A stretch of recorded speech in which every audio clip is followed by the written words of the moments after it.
ದೊಡ್ಡ ಮೆಣಸಿನ್ಕಾಯಿ ಮಜ್ಜಿಗೆ ಹುಳಿ ಮಾಡ್ತಾ ಇದ್ದೀವಿ. ಇದಕ್ಕೆ ಏನೇನಪ್ಪ ಬೇಕು ಅಂದರೆ 2 ದೊಡ್ಡ ಮೆಣಸಿನ್ಕಾಯಿ ಹೆಚ್ಚಿ ಇಟ್ಕೊಂಡಿದ್ದೀವಿ.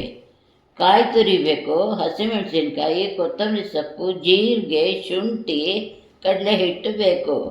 ಇದ್ರ ಜೊತೆಗೆ ನಾವು ಅಕ್ಷಯ ಕಲ್ಪದಿಂದ ತರಿಸಿದ್ದ ಮೊಸರನ್ನು ಇಟ್ಕೊಂಡಿದ್ದೀವಿ. ಈಗ ಇದನ್ನು ಬಾಣಲೆಗೆ ಸ್ವಲ್ಪ ಎಣ್ಣೆ ಹಾಕಿ ಸಾಸಿವೆ ಹಾಕ್ತೀವಿ. ಆ ಸಾಸಿವೆ ಸಿಡಿದ ಮೇಲೆ ಈ ಹೆಚ್ಚಿರುವಂಥ ಕ್ಯಾಪ್ಸಿಕಮ್ ಎಲ್ಲ ಅದರಲ್ಲಿ ಹಾಕ್ಬಿಟ್ಟು ಹುರಿತೀವಿ.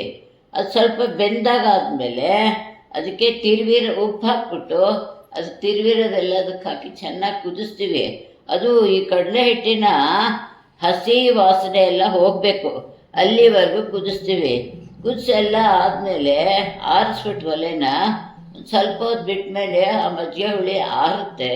ಆವಾಗ ನಾವು ಇಲ್ಲಿ ತರಿಸಿರೋ ಮೊಸರನ್ನ ಅದಕ್ಕೆ ಹಾಕಿ ರೆಡಿ ಮಾಡ್ತೀವಿ. ಇಷ್ಟೇನಾ ಮಜ್ಜಿಗೆ ಹುಳಿ ಅಂದರೆ?